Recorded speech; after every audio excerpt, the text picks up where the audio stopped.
ప్రభువునందు ప్రియ దేవుని బిడ్డలారా, నేటి వాక్య ధ్యానం కొరకు ప్రార్థన చేసుకుందాం. దయచేసి తలలో వంచండి, ప్రార్థనలో ఏకీభవించండి. మమ్ములను మిక్కిలిగా ప్రేమిస్తున్న మా ప్రియ ప్రభు, మీకు వందనాలు. ఈ రాత్రి ప్రత్యేకంగా నోటి మాట కొరకు ప్రార్థిస్తున్నాం. నోటి మాట చొప్పున మేము తీర్పులోనికి వస్తాం, మీ వాక్యం సెలవిచ్చింది. కానీ నోరు విస్తారంగా వాడుతున్నాం ప్రభు. మితిలేని మాటలు, విస్తారమైన మాటలు మా నోట వస్తున్నాయి. వీటిని నాయన నియంత్రించుకుంటానికి కావలసిన శక్తిని, క్రమశిక్షణను దయచేయము ప్రభు. మీ మాట అవునంటే అవును, కాదంటే కాదు అని ఉండాలన్నారు. అంతటి జ్ఞానము మాట వినియోగంలో మాకు ఇవ్వండి.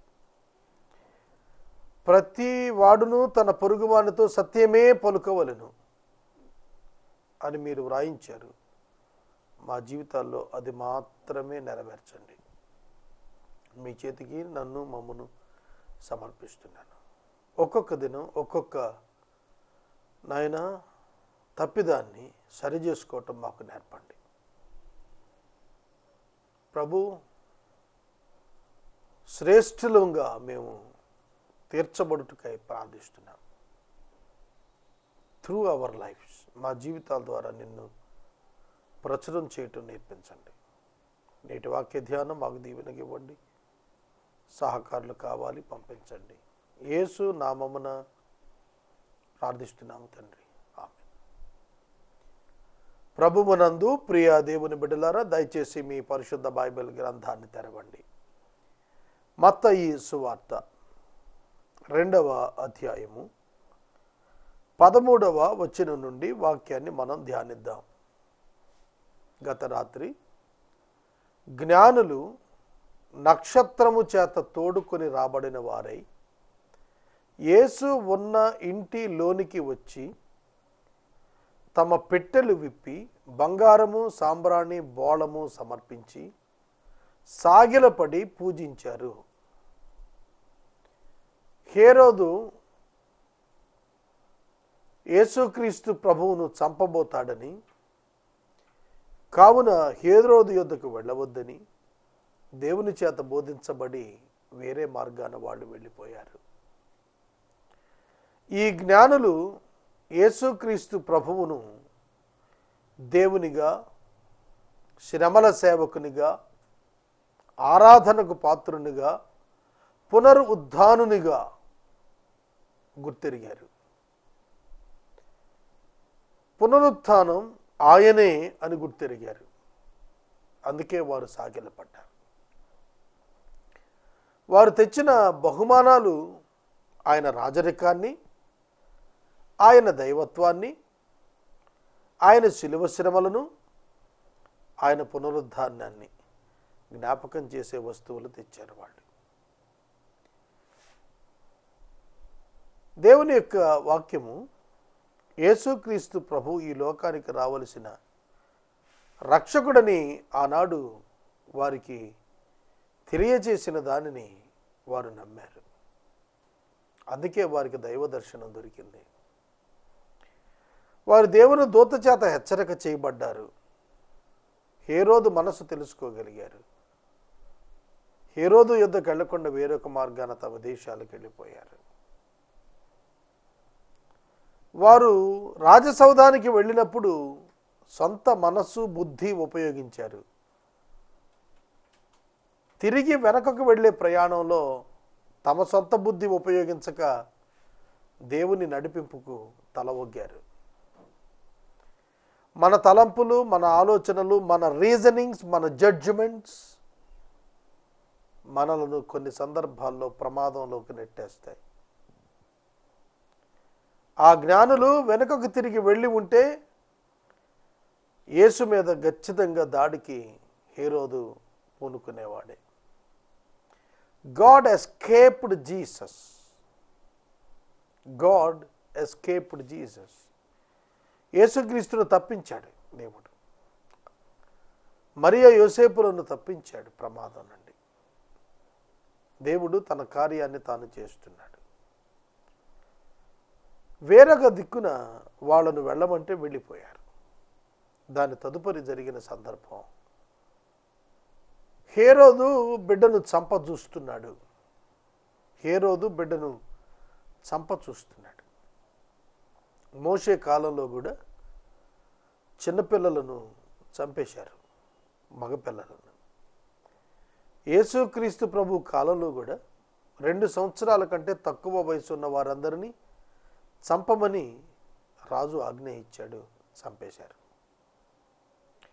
రాహేలు తన పిల్లల విషయమై ఓదార్పు పొందనొల్లకపోయెను అని అన్నాడు. ఇజ్రాయేలు దేశాన్ని రాహేలుతో పోల్చాడు.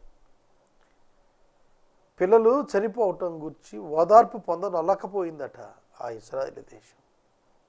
అంతటి నరవధ పసిబిడ్డలను చంపటానికి వెనుకాడలేదు హేరోదు.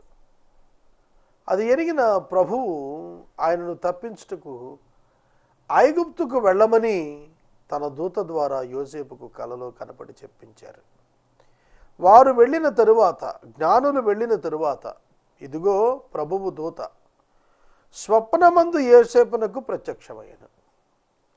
మీరు గమనించారో లేదో, నేను ఎక్కువగా గమనిస్తూ ఉన్న మాట మీ ముందుంచుతున్నా. ఒక ఇన్సిడెంట్ తర్వాత వేరొక ఇన్సిడెంట్ చోటు చేసుకుంటున్నప్పుడు వారు అక్కడ ఉండగా, జ్ఞానులు అక్కడ ఉండగా దేవుడు ఈ మాట చెప్పల. ఒకవేళ చెప్పి ఉంటే ఈ మ్యాటర్ లీక్ అయ్యేది. ఐగుప్తుకు వెళ్ళిపోయారు వీళ్ళు అనేది ఈ జ్ఞానులు ఉండగా చెప్పుంటే వాళ్ళకి సమాచారం వెళ్ళేది. But God is so careful, చాలా జాగ్రత్తగా ఉన్నాడు. అందుకని అంటాడు, వారు వెళ్ళిన తరువాత ఇదిగో అన్నాడు. ఇదిగో కనెక్ట్ చేస్తున్నాడు 2 పదాలని. వారు వెళ్ళిన తరువాత, God waited until the time Magi left that area. ఆ జ్ఞానులు ఆ స్థలం వదిలి వెళ్ళిన తరువాత దేవుడు దూత మాట్లాడుతున్నాడు. ఏమనంటున్నాడు? స్వప్నములో కనపడి హేరోదు ఆ శిశువును సంహరింపాలని ఆయనను వెదకబోవుచున్నాడు. వెతుకుచున్నాడు కాదు, వెదకబోవుచు ఉన్నాడు. మీరు ఈ పదాలు గుర్తుపెట్టుకోవాలి. వెతుకుచున్నాడు, వెదికాడు, వెతుకుచున్నాడు, వెతకబోతున్నాడు. Future tense. హేరోదు ఇంకా వెతకటం ప్రారంభించలా, కానీ ఇంకా వెతకబోతున్నాడు, వెతుకుతాడు ఇక. కాబట్టి నీవు లేచి ఆ శిశువును ఆయన తల్లిని వెంట పెట్టుకుని ఐగుప్తునకు పారిపోయి నేను నీతో తెలియచెప్పు వరకు అక్కడనే ఉండమని తనతో చెప్పాను. ఐగుప్తు ఈజీ వీసా ఎంట్రీ ఉన్నటువంటి స్థలం. ఐగుప్తు దేశంలో ఇర్మియా కూడా చివరి దినాల్లో వెళ్ళి అక్కడ తలదాచుకున్నాడు. చాలామంది ఐగుప్తులో తలదాచుకుంటారు. ఐగుప్తు నుండి నేను నా కుమారుని పిలిచి తిని అనే లేఖనం నెరవేరటానికి హోషేయ గ్రంథం 11వ అధ్యాయం 1వ వచనంలో చెప్పబడిన మాట నెరవేరేటట్లుగా, ఐగుప్తు నుండి నా జ్యేష్ఠ కుమారుని నేను పిలిచి తిని అన్న లేఖనం నెరవేరినట్లుగా యేసుక్రీస్తు ప్రభువును దేవుడు ఐగుప్తుకు పంపాడు. ఐగుప్తులో ఉన్న దేవుని కుమారుడిగా ప్రకటించబడినటువంటి ఇశ్రాయేలు జాతిని ఐగుప్తు నుంచి విమోచించినట్లుగా యేసుక్రీస్తు ప్రభువు సంఘంలో పునరుత్థానాన ప్రథమ ఫలంగా ఆయన ఐగుప్తుకు వెళ్ళుట ద్వారా, ఐగుప్తు నుండి పిలువబడుట ద్వారా ఆయన యొక్క సంఘం కూడాను ఆయన వెంబడి లోకంలో నుండి వెలుపటికి, the people who are called out from the society are called the ecclesia. Ecclesia అంటే బయటికి పిలువబడిన వాడు. called out from Egypt, nothing but the world. లోకములో నుండి వెలుపటికి పిలువబడి సమూహాన్ని జ్ఞాపకం చేయటానికి ఈ మాటలు రాశాడు. కనుక యోసేపునకు ప్రత్యక్షం చెబుతున్నాడు, హేరోదు బిడ్డను చంప వెదకబోతున్నాడు, కాబట్టి ముందే నువ్వు వెళ్ళిపోవాలి, ఐగుప్తుకు నువ్వు వెళ్ళిపోవాలి. బైబిల్ గ్రంథంలో ఐగుప్తు శరణార్థులను తీసుకునేటువంటి దేశం అది. వారికి ప్రొటెక్షన్ ఇచ్చేటువంటి కంట్రీ కనుక ఆ కంట్రీకి సాధారణంగా అధిక ప్రాంతాల నుంచి వెళ్ళిపోతూ ఉండేవాళ్ళు. అప్పుడు అతడు నిద్ర లేచాడు. నేను చెప్పే వరకు కూడా అక్కడే ఉండమని ప్రభువు చెప్పిన మాటను బట్టి నిద్ర లేచాడు. ఒక ఇన్స్ట్రక్షన్, ఒక చక్కటి సమాచారం, ఒక చక్కటి నడిపింపు దేవుడు కలలో ఇచ్చాడు. ఎందుకు పారిపోవాలో చెప్పాడు, ఎక్కడికి పారిపోవాలో చెప్పాడు, ఎంతకాలం ఉండాలి అనగా నేను మరలా వచ్చి చెప్పేవరకు ఉండని క్లారిటీ ఇచ్చాడు. ఐగుప్తులు ఎలా బతుకుతారు పేదవారు? బంగారము, భోళము, సాంబ్రాణి ఈ 3 అమ్ముకోవటానికి పనికొచ్చే వస్తువులే. ఈజీ కన్వర్షనల్ గుడ్స్, బార్టర్ సిస్టంలో ఈజీ కన్వర్షనల్, సులువుగా మారిపోతాయి ఆ వస్తువులు. కనుక వారి నివాస స్థానానికి కలిగిన కాలానికి సరిపడా దేవుడు ముందస్తుగా పంపించాడు. కెరీతు వాగులో ఏలియా ఉన్నంతకాలం అక్కడికి కాకోలములతో పంపి పోషించిన దేవుడు కెరీతు వాగు ఎండిపోయిన తరువాత విధవరాలు ఇంట ఏలియాను పోషించాడు 3.5 సంవత్సరాలు. But God has his own plan to implement. ఇక్కడ కూడా అంతే. ఆ యొక్క హేరోదు యేసును చంపజూస్తున్నాడని ఎరిగిన వాడే దేవుడు యోసేపునకు కలలో కనపడి ఐగుప్తుకు పారిపోమన్నాడు. పారిపోయి అనే పదం అండర్లైన్ చేసుకోండి. Rise, take the child and his mother and flee to Egypt. FLEE అంటే పారిపోవటం, ఫ్లీ అంటే పారిపోవటం. యోసేపు మరియను తీసుకుని ఆ బిడ్డను తీసుకుని ఐగుప్తు దేశానికి పారిపోయాడు. ఒక్కసారి ఆలోచించండి. నజరేతులో వారు ఉన్నప్పుడు ఆమె గర్భవతిగా నెలలు నిండుతున్న కాలాన కైసరు ఔగుస్తు ఆజ్ఞ ఇచ్చాడు, మీరందరూ మొదటి జనసంఖ్యలో పేర్లు నమోదు చేసుకోవాలని. మనకు తెలంగాణ రాష్ట్రానికి కేసీఆర్ గారు ముఖ్యమంత్రి అయిన తర్వాత జనాభా సంఖ్య రాశారు. దానికి కొన్ని లక్షల మంది ఇతర రాష్ట్రాల నుంచి వచ్చి తమ స్వగ్రామాల్లో పేర్లు నమోదు చేసుకుని వెళ్ళారు, లోకల్ పీపుల్ అనే దాన్ని తెలియటం కోసం. కనుక కంపల్సరీ రావాలి. కాబట్టి వాళ్ళు వెనక్కి వచ్చారు. వాళ్ళు బెత్లెహేముకు వెళ్ళి వెనక్కి వచ్చేద్దాం అనుకుని వెళ్ళారు. అవునా? ఒక 120 కిలోమీటర్లు 80 మైళ్ళ దూరం. ఎన్ని రోజుల్లో పడుతుంది? ఒక 10 days, 12 days, 15 days. గర్భవతి కనుక ఒక 15 to 20 days వెళ్ళొచ్చు, మళ్ళీ వచ్చేయచ్చు అనుకున్నారు. వాళ్ళు అంతవరకే ప్రిపేర్ అయి ఉంటారు, అంతకు మించి ఏం ప్రిపేర్ అవ్వరు. అది కూడా వాళ్ళు పేదలు. కానీ వాళ్ళు నజరేతుకు తిరిగి రావడానికి కొన్ని సంవత్సరాలు పట్టింది. మనం చాలా సందర్భాల్లో మన క్యాలిక్యులేషన్స్తో మనం ఉంటాం మినిస్ట్రీస్లో, ఫ్యామిలీ లైఫ్లో. అవి చల్లవు. అక్కడే మనకు డిసాటిస్ఫాక్షన్ దేవుని మీద ఏర్పడిపోతుంది. అది సరైన అభిప్రాయం కాదు. దేవుడిని అలా అర్థం చేసుకోవద్దు. ఆయన ప్రణాళిక ఉంది, దాని ప్రకారం నడిపిస్తాడు. ఆయన యోసేపు మరియలను బెత్లెహేముకు తీసుకుని రాకమునుపే సర్వజ్ఞానములో వాళ్ళు ఐగుప్తుకి వెళ్ళాలని తెలుసు, కానీ వాళ్ళకి అక్కడికి వెళ్ళే వరకు బయలుపరచలేదు.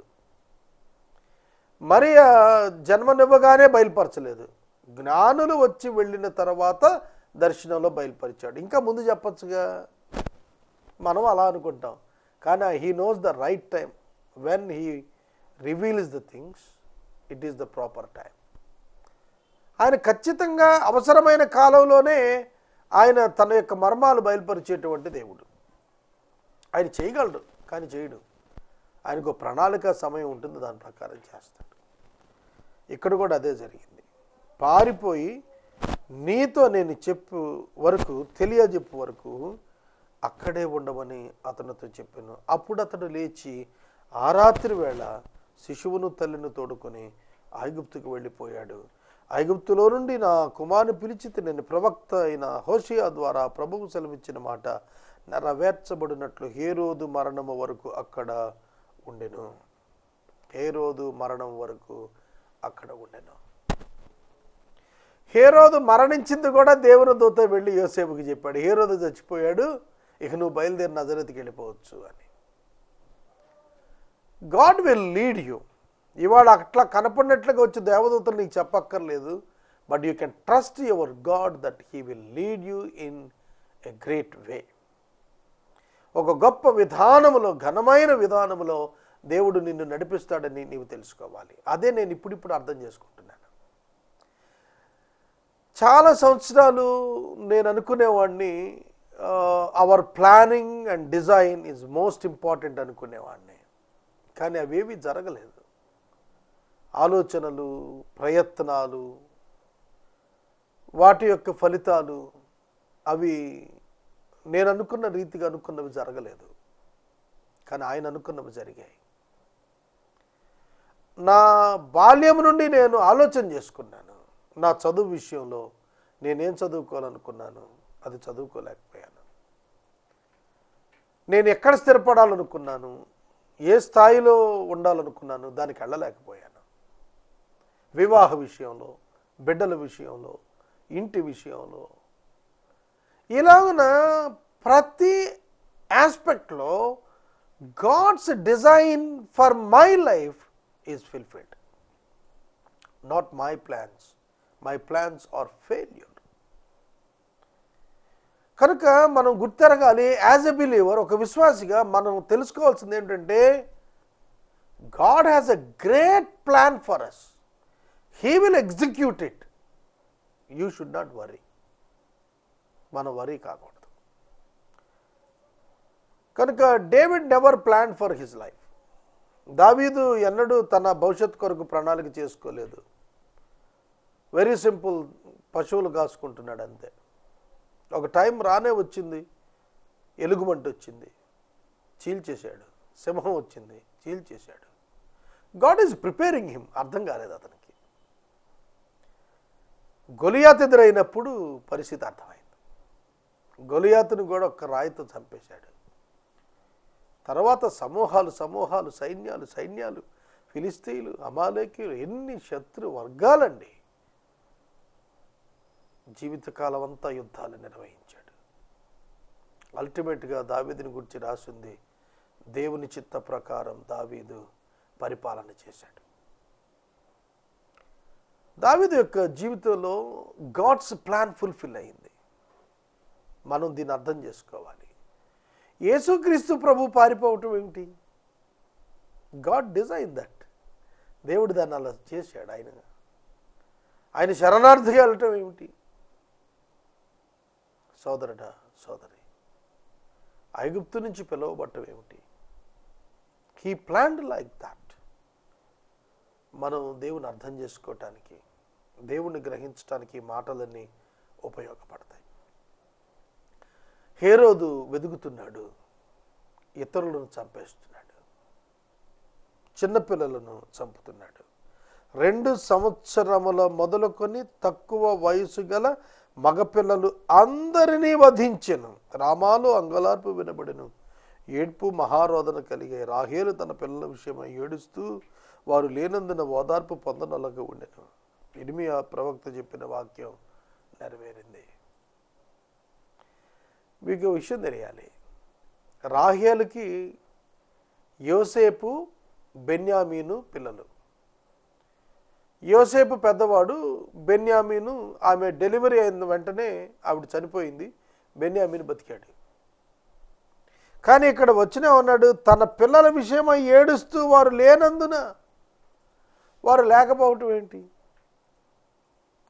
అంటే, ఇక్కడ the whole nation, Rachel represents the nation.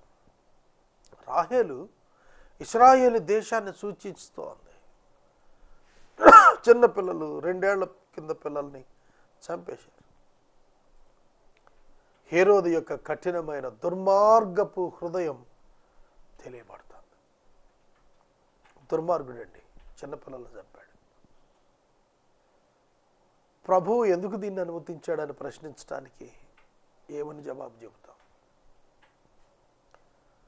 అభంశము ఎరుగని 2000 మంది హతసాక్షులు అయిపోయారు. యేసు ప్రభు సమయంలో కూడా, మోషే సమయంలో కూడా ఇదే సంభవించింది. ఫరో చంపేశాడు పిల్లల్ని, మగపిల్లల్ని చంపేస్తున్నాడు ఫరో. ఆ వంశాలు నాశనం అయిపోవాలని, అది ఎదగకూడదని స్త్రీలను, ఆడపిల్లల్ని బతకనిచ్చాడు, మగాళ్ళని చంపేశాడు. 19వ వచనం. హేరోదు చనిపోయిన తరువాత ప్రభువు దూత ఐగుప్తులో యోసేపునకు స్వప్నమందు ప్రత్యక్షమై, నీవు లేచి శిశువును తల్లిని తోడుకొని ఇశ్రాయేలు దేశమునకు వెళ్ళుము, శిశువు ప్రాణము తీయ చూచుచుండిన వారు చనిపోయిరి అని చెప్పెను. అప్పుడు అతడు లేచి శిశువును తల్లిని తోడుకొని ఇశ్రాయేలు దేశమునకు వచ్చెను. గమనించండి, హేరోదు యెరూషలేములో చనిపోయాడు. హేరోదు చనిపోయిన తర్వాత దేవుని దూత ఐగుప్తులో ఉన్న యోసేపు దగ్గరికి వెళ్ళి మాట్లాడాడు. దేవునికి సమస్తము కూడా మరుగై లేక కనిపిస్తోంది.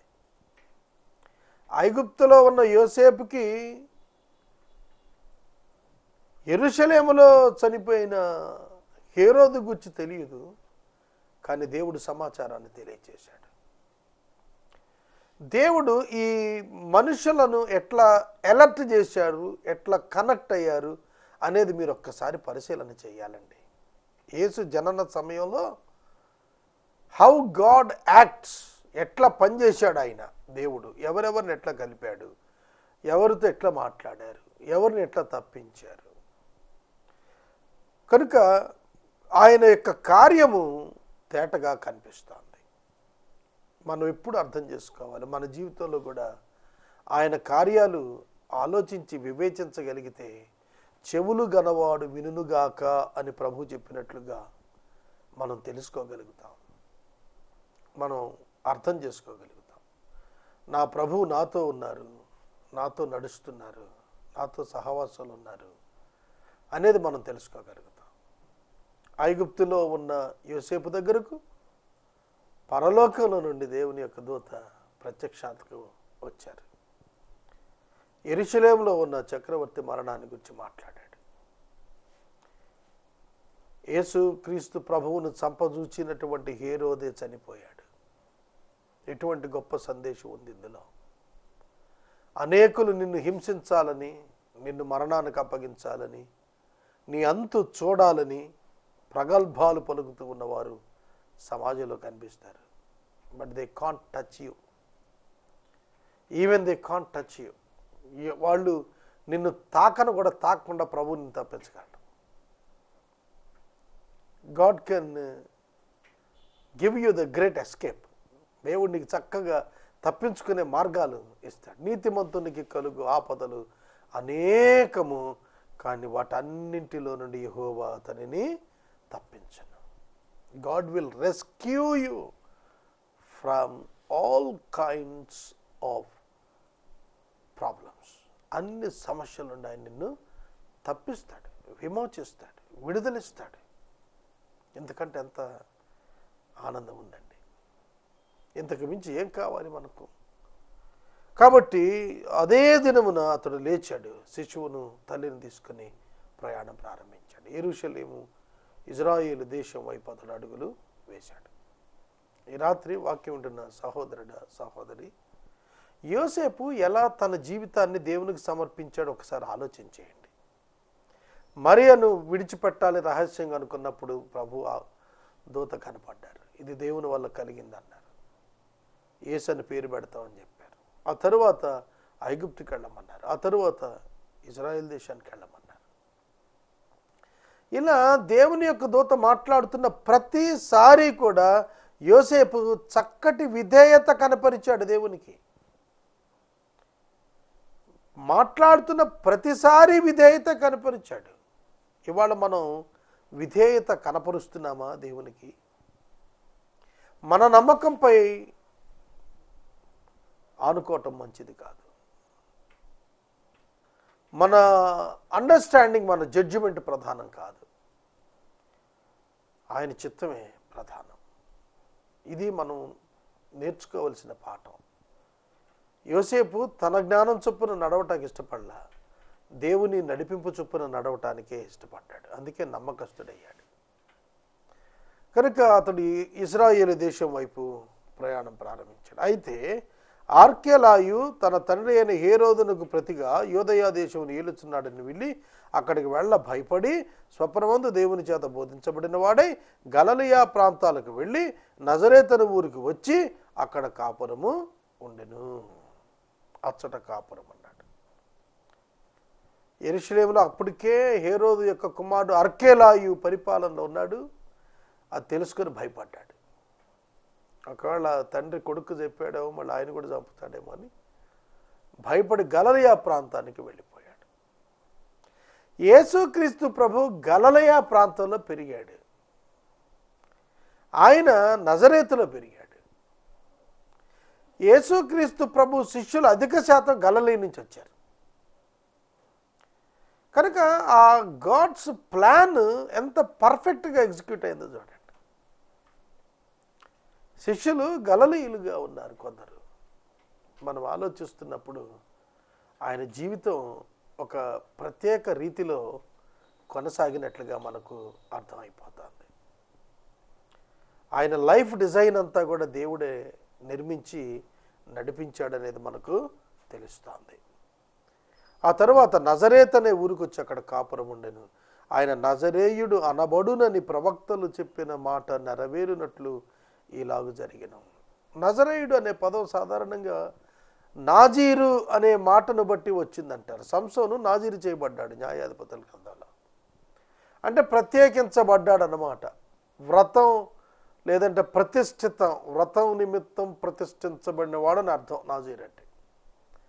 కానీ ఒక స్పెషల్ మిషన్ కొరకు డిజైన్ చేయబడిన వాడు యేసుక్రీస్తు ప్రభు. అది పబ్లిక్ ప్రజల యొక్క రక్షణ, సాల్వేషన్ ఆఫ్ ద పీపుల్. కనుక ఈ నజరేయులకు సంబంధించిన ఆర్థడాక్స్ పీపుల్ ఉండేవారుగా కూడా నజరేతును కొందరు బైబిల్ పండితులు వర్ణించారు.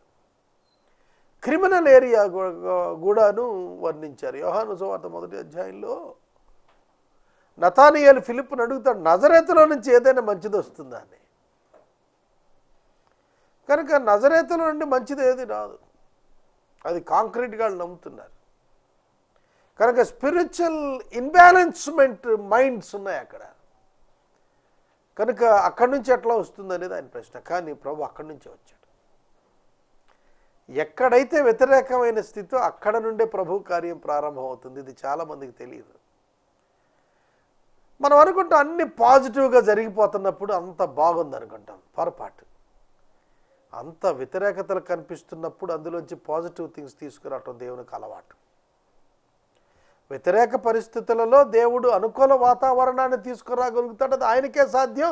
అది ఆయన స్టైల్ ఆఫ్ వర్కింగ్ అండి. సింహాల గుహలో వేయటం దానియేలు విషయంలో ఆపలేదు దేవుడు. సింహాల నోళ్లు మూసాడు. అగ్నిగుండంలో వేయటం ఆపలేదు దేవుడు. అగ్నిని చల్లార్చాడు. His style is entirely different and different. Our God is so different. చాలా వైవిధ్యం, భిన్నత్వం, ప్రత్యేక తత్వం కలిగిన వాడు ఆయన.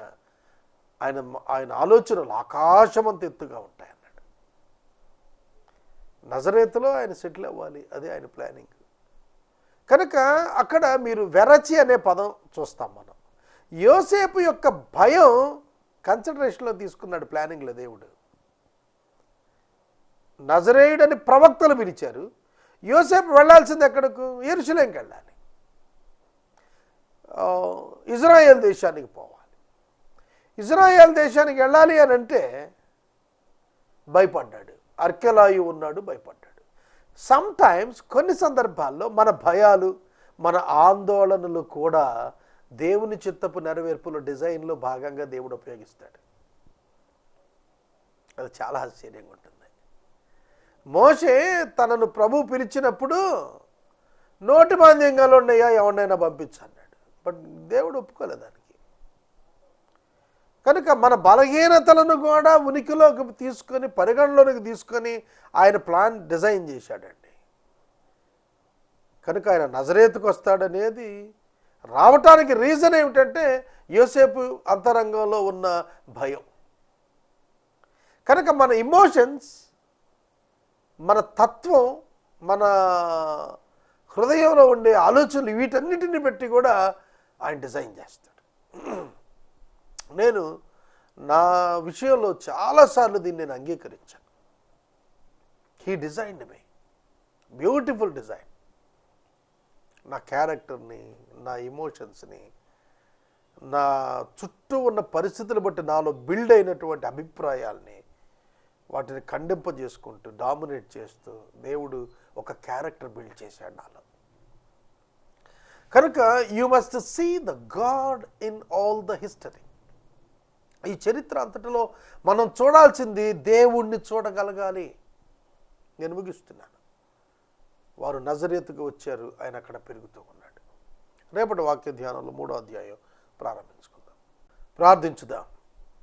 మమ్మల్ని మిక్కిలిగా ప్రేమిస్తున్న మా తండ్రి, వందనాలు. మీ జనన విధానం, తరువాత పరిస్థితులు, నజరేతుకు మీరు చేరు వరకు ధ్యానించాం. మత్తయి సువార్తికుడు మిమ్మల్ని వివరించిన రీతి నేర్చుకుంటున్నాం. మా ప్రేక్షకులను దీవించము. యేసు నామమున ప్రార్థిస్తున్నాము తండ్రి, ఆమేన్. మన తండ్రి అయిన దేవుని ప్రేమ, కుమారుడైన యేసయ్య కృప, పరిశుద్ధాత్మ యొక్క అన్యోన్య సహవాసం సదాకాలం మనందరికి తోడైండును గాక. ఆమేన్.